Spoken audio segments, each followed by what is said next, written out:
அறிவித்து போகலாம் என்று வந்திருக்கின்றோம்.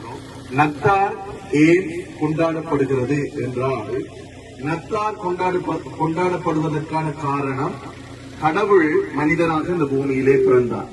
அந்த நல்ல செய்தியை நாங்கள் நத்தார் என்று சொல்லி நாங்கள் கொண்டாடுகிறோம்.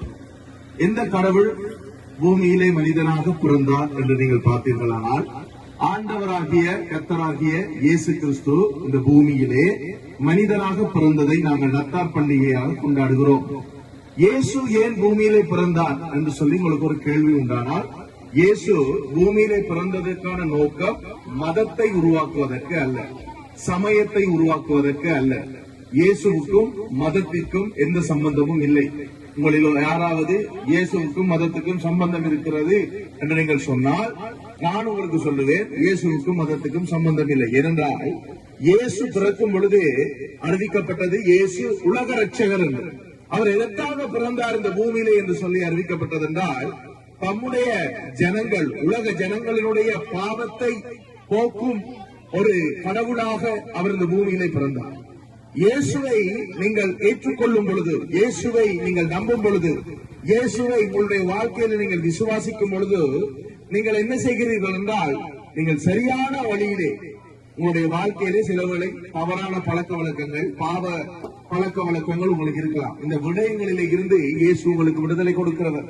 இயேசு என்று சொல்லப்படுகின்ற இந்த பெயரினுடைய அர்த்தம் என்னவென்றால், விடுதலை கொடுக்கிறவர் என்று அர்த்தமாகும். ஆகையினாலே இந்த மாதத்திலே நாங்கள் நத்தார் பண்டிகையை கொண்டாடுவதோடு கூட, நாங்கள் கொண்டாடுவதான இந்த பண்டிகையினுடைய காரண கர்த்தா ஆகிய இயேசு கிறிஸ்துவை, அவருடைய அன்பை உங்களுக்கு அறிவிக்கலாம் என்று நாங்கள் வந்திருக்கிறோம். இயேசுதான் உலகத்தில் இருக்கிற சகல மனிதனுடைய பாவத்தையும், சகல மனிதனுடைய அக்கிரமத்தையும் சிலுவை மரணத்திலே அவர் தம் மீது அவர் ஏற்றுக்கொண்டார். ஆகையினாலே இந்த இயேசு கிறிஸ்து இன்றைய நாளிலே இந்த இடத்தில் இருக்கிற உங்கள் ஒவ்வொருவரையும் நேசிக்கிறார்.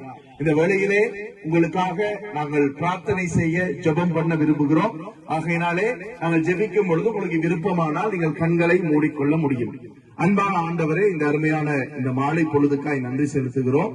ஆண்டவரே, உங்களுடைய பிறப்பை நாங்கள் நினைவு கூறுகிற இந்த மாதத்திலே இந்த நல்ல செய்தியை இந்த சகோதரர்களுக்கு நாங்கள் அறிவித்து போக வந்திருக்கிறோம். ஆண்டவரே, இந்த வேளையிலே நாங்கள் அறிவித்த இந்த காரியம் இவருடைய வாழ்க்கையிலே இவர்கள் இதை அறிந்து கொள்ளும்படிக்கு இவர்களுக்கு உதவி செய்ய வேண்டும்படியாய் ஜெபிக்கிறேன்.